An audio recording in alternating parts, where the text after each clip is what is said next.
There's a pretty one, Ulysses.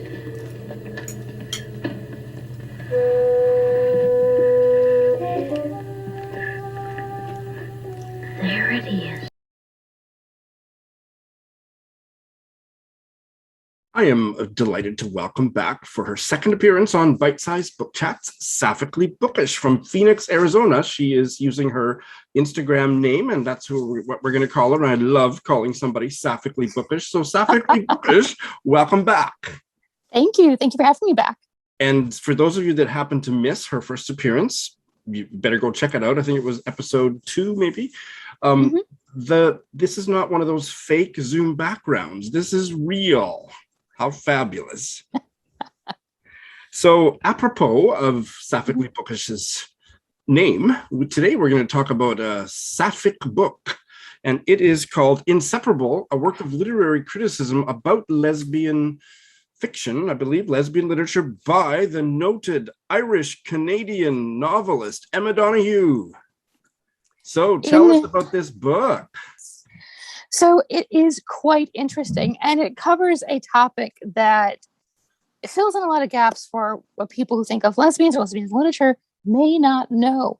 And although there are some references in literature before the invention of a printing press to what may or may not be lesbian relationships, this idea of a sexual and intimate relationship between women kind of it evolved and took hold in the literary consciousness following the invention of the printing press. There's this basically, and they were writing about a lot of other things, but basically there's just this burst onto the literary world of basically writers, mostly presumably straight men, asking and toying this idea of what is a relationship between women? Is it just like a sisterhood? Is it really a sexual relationship? What is it? And there are different phases by which this evolved. And what we really recognize now as lesbian literature really didn't reach its form until the 20th century. What I really like about Emma Donoghue does is that the extent she goes with her scholarship. Bless her for reading all the things she read. I don't think I could read this many opinions by straight men. And they just didn't write stories, by the way. Some of them would write tomes. They would like volumes worth of just one story about lesbians. Again, bless Emma Donoghue for, hats off to her for taking all that time to read. Yeah, because I mean, the standard critique of all that is that it's just kind of straight men kind of fantasizing about it, right? And that it is. I'm assuming she cast quite a jaundiced eye on a lot of those early texts because of that. She did, although there is some humor to be found in them. One of the first themes she talks about is the theme of transvestitism. And it's either where a man dresses up as a woman to get close to who he's attracted to, or basically his target of seduction, or a woman dressed up as a man for various reasons. Of course, Shakespeare played with this idea, but it gets really interesting when it's in a religious or Christian context, because the idea was that marriage can only happen, for them, this time between men and women. Marriage involves penile vaginal sex and then no else. So therefore, if two women who are attracted to each other were to be approved by the church, God, society, whatever, something had to take place with one of the women. So there's this idea, and it's not only with Christianity, it's also in an earlier story. I believe it was a Greco-Roman mythology story. But anyway, the idea is that in order for them to become married or wed, one has to turn into a man. And this can happen by fasting and praying or whatever. But basically, once one does enough penance, God grants one of the women, a swell appendage. Penis for a penance. Yes, exactly. If we can, why don't we put some names to some of these early writers? What would be an example, a representative example of one of those straight male writers writing lesbians? An author who actually viewed lesbians through a positive light and thought that love between women was the most pure and the highest form of love was actually the French philosopher Rousseau, which surprised me that a philosopher of the Enlightenment era would have that opinion. There are so many of them. In fact, the bibliography for this entire book is 40 pages. 40-page 40 pages bibliography, so lots of just recommended notes. It's extensive, and I wouldn't recommend reading this the way you would read any other book. The approach I've taken is to, because I am not a scholar of literature, I'm not pursuing a master's or PhD in that, the approach was basically one of a survey. In a way, the whole characterization, it's really just people playing with an idea they don't understand. Okay. And it's either being fetishized or they're just confused by it and they don't know how to register it. It's very interesting. The history of that kind of doofus-like discourse before the people that knew what they were talking about and having lived these experiences began to write. So Exactly. Two questions. One is, you have hinted that the prose style of this book is quite academic. Would that be fair? I would say it walks the line between academic and popular. But that you got stuff out of it just by kind of dipping into it and reading what you were interested in and skimming the rest or leaving the rest. And that it was still a valuable resource. It was very valuable. You had to divide it up by some kind of an estimate of what percentage of the focus of this book is on straight people writing about lesbians versus lesbians writing about lesbians. How much does she give equal weight, or is it skewed one way or the other? I would say it's skewed because that's just how history has been. It's the very last chapter called Out, in which she dives into Patricia Highsmith, all of these authors who are kind of like, aha, here, let's put this idea into the mainstream. And the emphasis is a little more tender. It's a little kinder. It fits more within, I think we would call the lesbian experience, whereas before it was all these hypotheticals, a lot of philosophy, a lot of religion thrown in, and it was really just, it's ridiculous. Sometimes it is hard to read because it's people thought of others like that. It's difficult. It's not. Sure. I totally get that. I can relate to it as a gay man having to wade through all that crap back in history.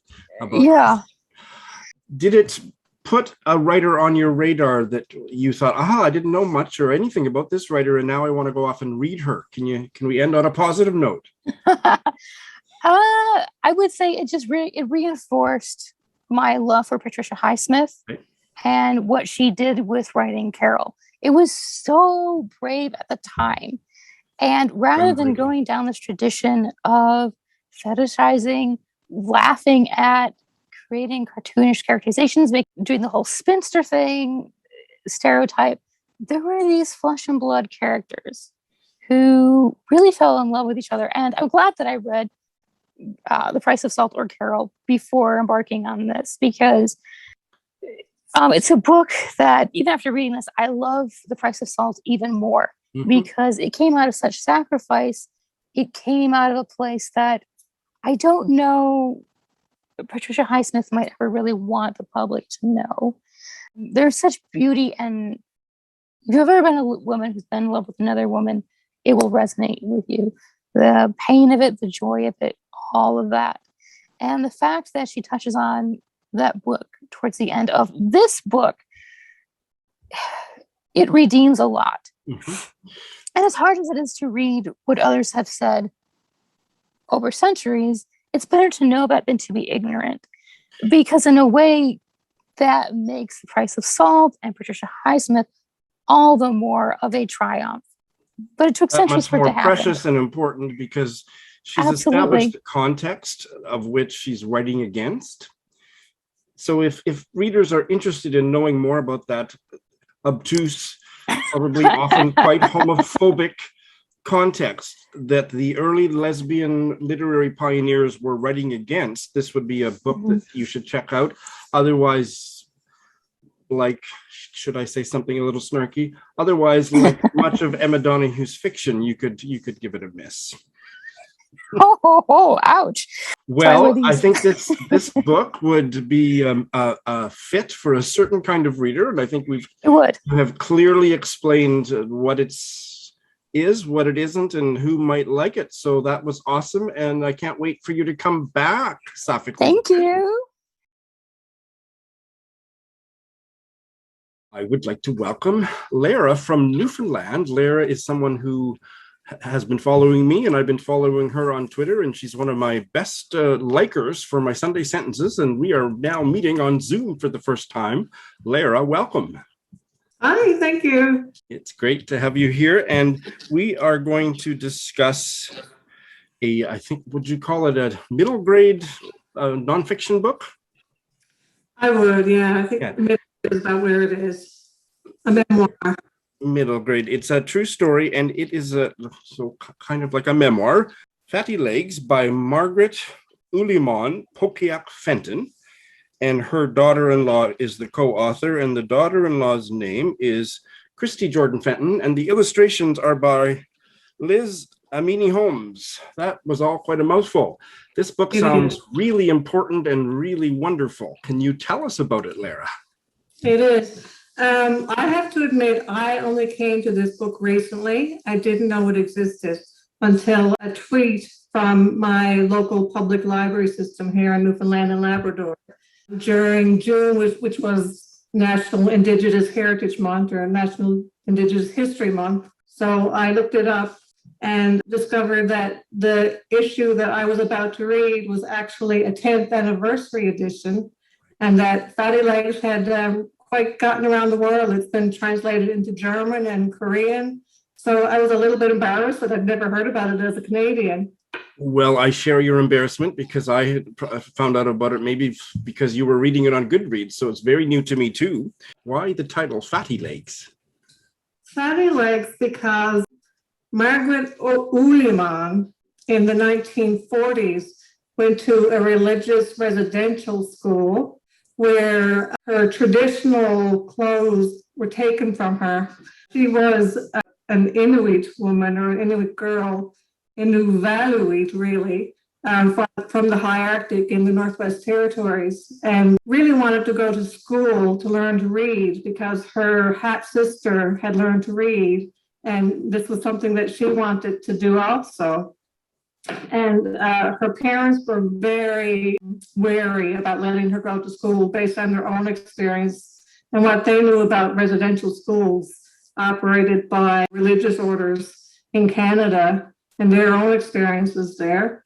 But she persisted and got her way, and in 1944 went to school in Aklavik, which was at that time the center of government in the Northwest Territories. It would be, to you and I, perhaps quite a small community still. I think there's about 1,500 people at that time. But where Margaret came from was even smaller. She came from Banks Island, which was, super rural. She lived in a tent with her family. And so she went off to school in this larger center, days away from her family and quite isolated from them.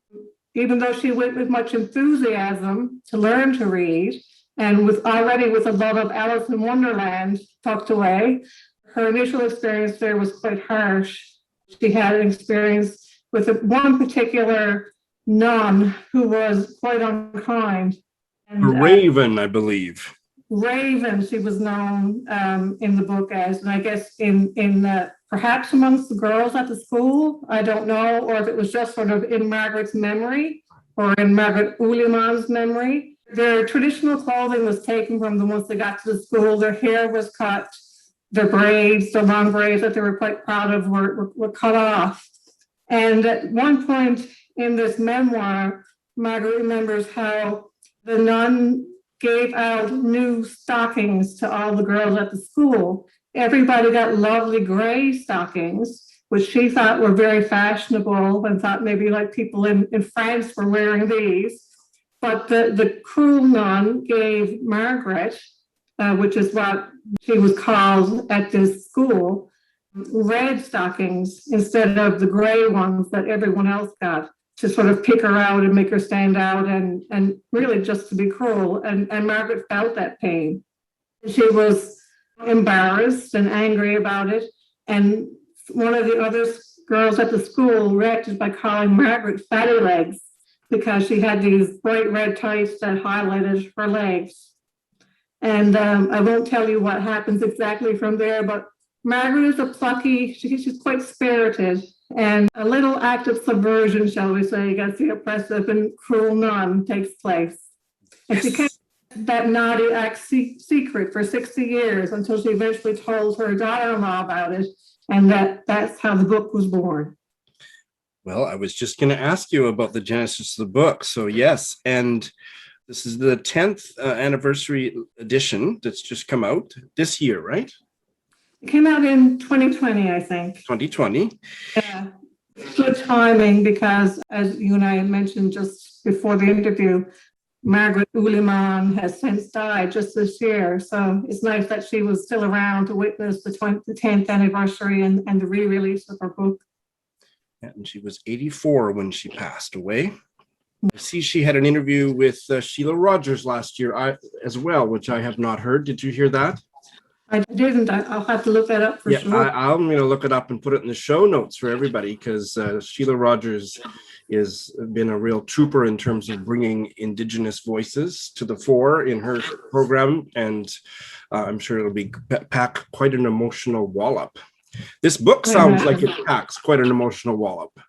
It does. You get a sense that this was a girl who came from a family that lived very close to the land, that the transition to this residential school and being isolated from her family was hard, which would have been enough. But to get there and to be treated cruelly and to go there enthusiastic about learning, and then to be met with this kind of cruel treatment is a little bit extra sad, because we hear a lot of, especially recently, about Indigenous people, Indigenous children who are taken from their families and forcefully, pretty much, and sent off to school. But Margaret wanted to go to school. Yeah, I think this is the first time I've heard that scenario. Yeah, a little twist to the story, but still she met with an unpleasant and traumatizing situation.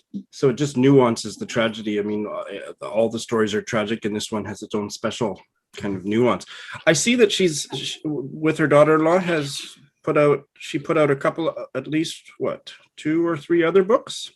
I think they published several more books, and I think they were maybe for even younger kids. Here's When I Was 8, Galloping Through History.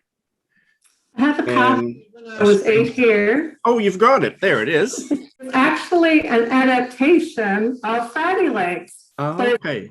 Picture book adaptation, so it's the same story but shortened and with more illustrations for a younger audience. Okay. It's really lovely, actually. That's fabulous. Somebody younger in your life, look this one up. Fatty Legs is more textual then. Fatty Legs is more textual. I see. Okay. It's also illustrated, but not as heavily illustrated. But one really neat feature about it is it has all these archival photos at the back, which some are actually of Margaret Uliman's family, and other ones that are more for historical context. And my favorite in the whole lot is a really, really nice one at the end of her when she's 16. I don't know if you can see. I'll try to hold it up. Can you see? Oh, wow. Yes. Yeah. And this is in an outfit that she made herself when she was 16. And to me, it looks like a really neat blend of traditional embroidery and construction with some more 1940s tailoring. Wow. An interesting meeting of cultures in the costume there. That's fantastic. Well, I have to get this. Fatty Legs is also available as an audiobook if somebody wants to check it out that way. Lara, I hope that you will come back and tell us about another book soon. I'd love to. This is my Goodreads friend who I've just met face-to-face a few minutes ago, Karen from the Boston area. Welcome, Karen. Thank you. Nice to be here. And you are here to talk about a work of translated fiction by a woman. Did you happen to be reading it because this is Women in Translation Month? Well, actually, yes, I did. I've actually had this book for a couple of years, but I decided that now is the time to read it. It's Women That's in great. Translation Month, so I did. The book is Moonbath, and it's a Haitian novel by the Haitian Francophone writer Yanick, Lahens, translated from the French by Emily Gogolak. And Do you have the edition with an introduction by Russell Banks? I do. It's a Yeah. very brief introduction. Okay, great. So you really liked it. Tell us why. I did really like it. It's a very interesting multi-generational story. And like all the great multi-generational stories, it's about the repeated cycles of suffering and the sins of the fathers into subsequent generations, the fathers and the mothers as well. But it's also about Haiti, and it's set in a small village in Haiti in the later 20th century. The timing with all the stuff going on in Haiti, the terrible stuff happening in the last few weeks, it must have been felt timely in kind of a sad way. Yeah, I believe I had finished it right before the earthquake there. Right. So 4 generations of women.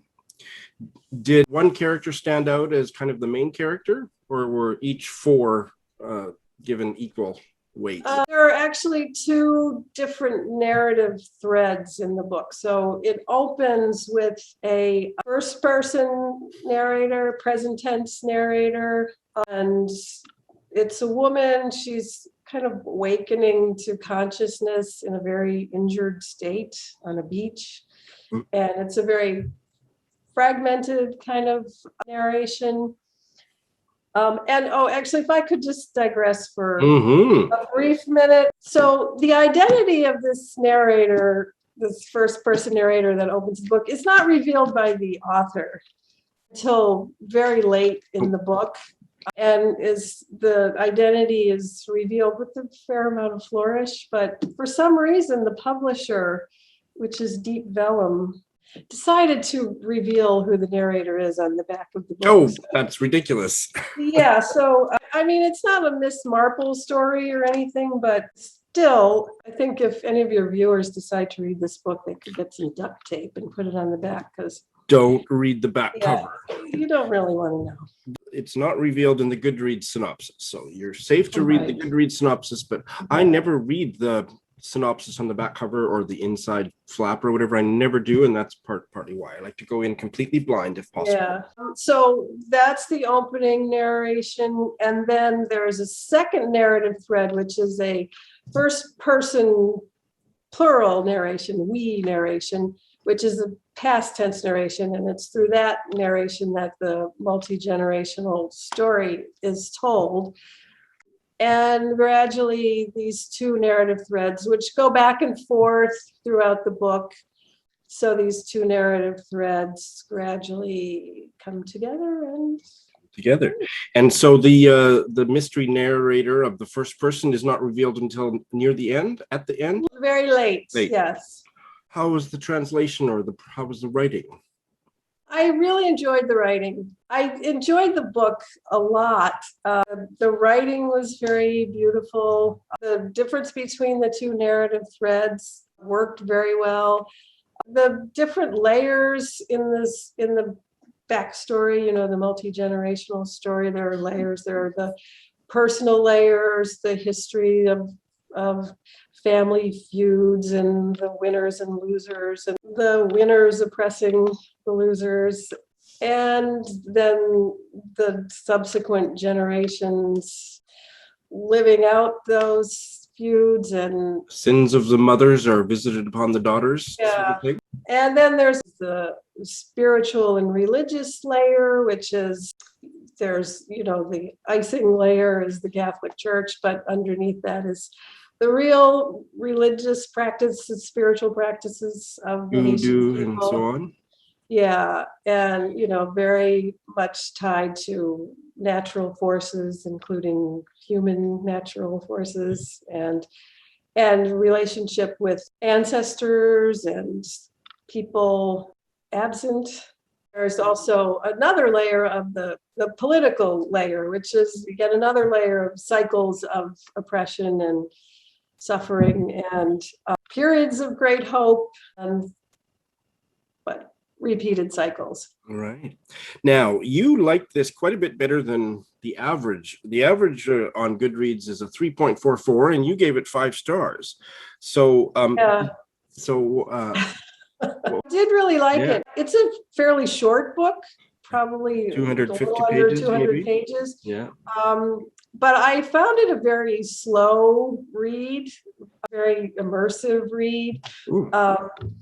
And I really liked the two narrative threads and the way they intermingled. So you would read more by Yanick? Yanick. I did look her up. She doesn't have a tremendous amount translated into English. What was it that you read by her? Yeah, I read one by her. Let me pull that up. The Color of Dawn. Oh, And was that a novel or a it was story? maybe novella, different translators. So that's actually encouraging to me that maybe with a better translator, I might like this one better. I didn't love or hate it. I gave it 3 stars. It was, no, now that I've potentially dissed the translator, I won't mention her name, but I'll put it in the show notes. But I thought it was just so-so. Uh-huh. So, yeah, I really liked this book from the start. It was very intriguing, but it was kind of slow moving, sort of if you read a book of poetry, it kind of sends you off into, a wandering mind. And I did find it did that, particularly the parts about the spiritual life of the Haitian community there, just really sent me off to thinking about other kinds of spiritual practices and religious practices of well, this is good. I will try it now that I know that maybe it'll be better than the one that I read. I think I'm going to give it a try. Karen, I hope you will come back and chat with me about another book soon. Well, thank you. I would love to.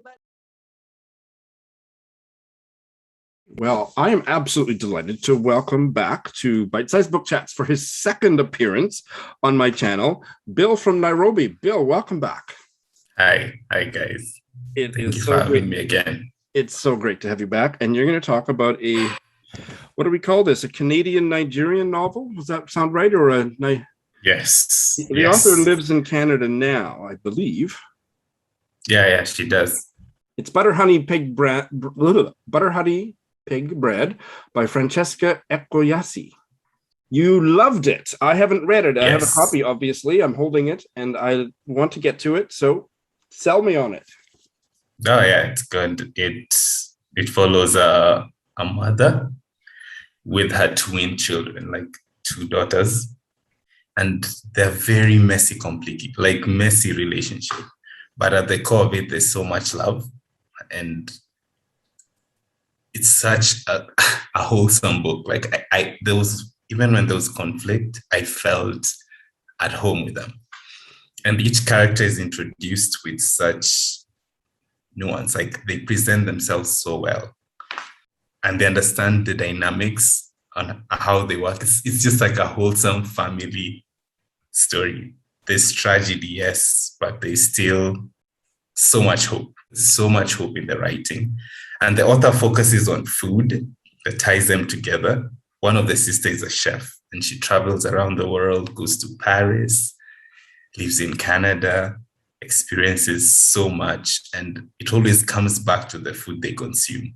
And there's a bit of magical realism, I guess, because the mom talks to these spirits, if that makes sense, like spirits from the other world.